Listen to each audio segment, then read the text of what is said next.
ইব্রাহিম আলাইহিস সালামকে আল্লাহ সুবহানাহু ওয়া তাআলা কুরবানি করতে বলেছিলেন কি 100 উট।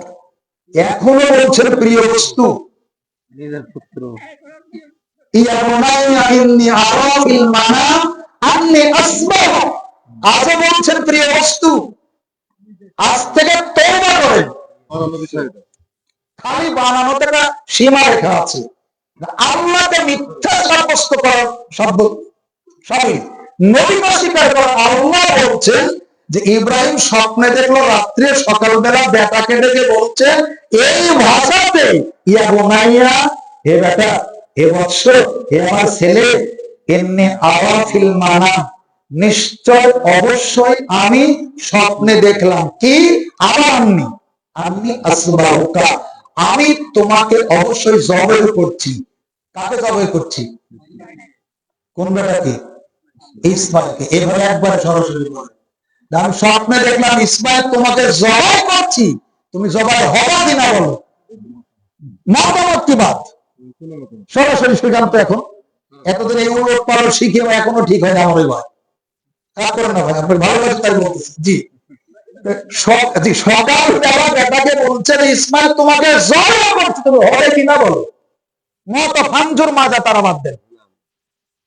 ফাঞ্জুর মাজা তারা অনেক অর্থ, আমরা সাধারণ মানুষ সরল সাদা অল্প কথা যেটা বুঝি সেটা হলো তোমার, তুমি হবে কিনা চলো, যদি হয় করবো, না হলে পারি না। তোমার কি বলছো তুমি তাই বলো। লাইক ফাদার লাইক সন, যেমন বেটা যেমন বাপ তেমন বেটা, যেমন মা তেমন বেটি, যেমন লই তেমন রুটি। লই যত বড় হবে রুটিও তত বড় হবে। মা যেমন হবে বিটিও তেমন হবে, বাপ যেমন হবে অধিকাংশ ক্ষেত্রে বেটাও তাই হবে। Like father like son. বেটা বলছেন ইয়া লাতিফ আল মাতুমারু সাতাজিদুনি ইনশাআল্লাহু মিনাস সাবিরিন। আব্বা, আল্লাহ আপনাকে যা নির্দেশ করেছেন আপনি করে ফেলুন। কিসের ব্যাখ্যা? আবার স্বপ্ন, বাপ বেটা সাক্ষাৎ কথা হচ্ছে। আবার স্বপ্নের কথা তো বেটাই বলছেন। বেটাও জানে আমার বাপের স্বপ্ন ওই, বেটাও জানে আমার বাপ নবী, বেটাও জানে আমার বাপের স্বপ্ন ওই, বেটাও জানে আব্বা যেটা বলছে আল্লাহর কথাই বলছেন। অতএব আমার আনুগত্য করা ছাড়া, মেনে নেওয়া ছাড়া জান্নাতে যাওয়া সম্ভব নয়।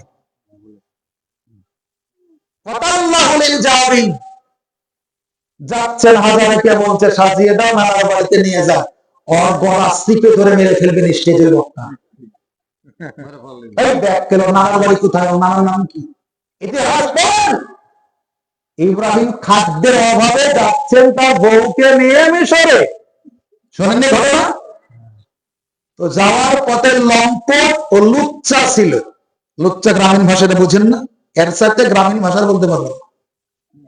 ওই দেশের শাসক ছিল লুচ্চা, নারী লোলুপ, নারী ভোগী। তো সুন্দরী নারী পেলে তার সেনাবাহিনীরা ধরে নিয়ে লম্পটকে দিত।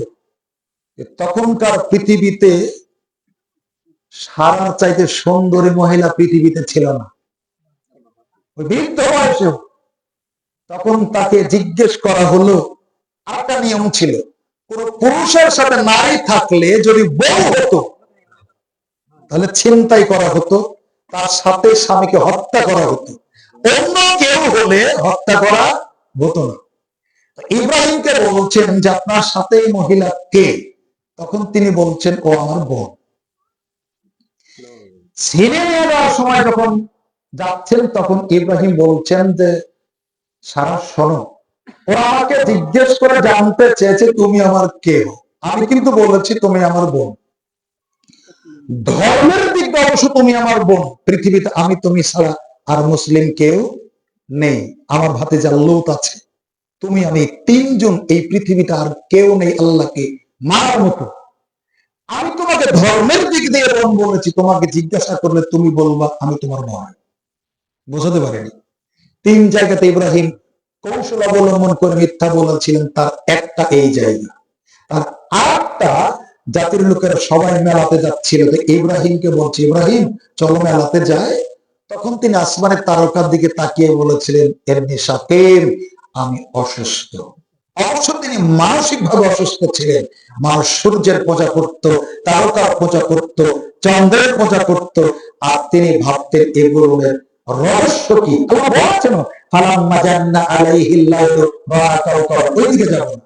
তার মানে যখন তিনি এভাবে গেলেন, লম্পট শাসক সারার সাথে জেনা করতে চেয়েছিল, কিন্তু সারা উজু করে সালাতে দাঁড়িয়ে আল্লাহকে বলেছিলেন, আল্লাহ তুমি জানো আমি আমার ইজ্জতকে, লজ্জাস্থানকে আমার স্বামী ইব্রাহিম ছাড়া আর কারোর জন্য হালাল মনে করি না।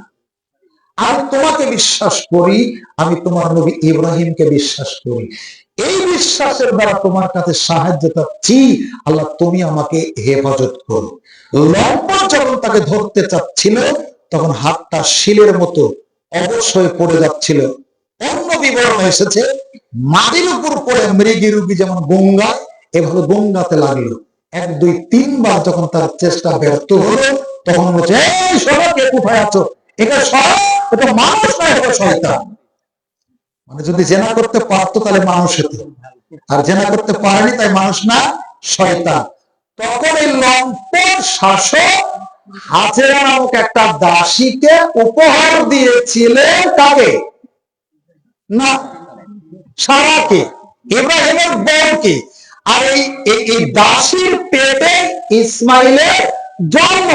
এখন আপনার হুজুরকে বলেন তো যে হাজেরার বাপের নাম কি? দেখবেন সিয়ার গরম হয়ে যাবে, সিয়ার গরম হয়ে যাবে। ওনার বাড়ি কোটা 14 গোষ্ঠী যান না। পৃথিবীর কোন ইতিহাস আজ পর্যন্ত এখন প্রমাণিত না, জানা নাই, কেউ বলতেও শুনিনি যে হাজেরার বাপের নাম এই, মায়ের নাম এই, ইসমাইলের নানার বাড়ি ওই দেশে, নানের কেউ বলতে শুনিনি। সব বাজে, একবার দা মিথ্যা কথা। অল্প তিলকে তাল বানানো হয়েছে।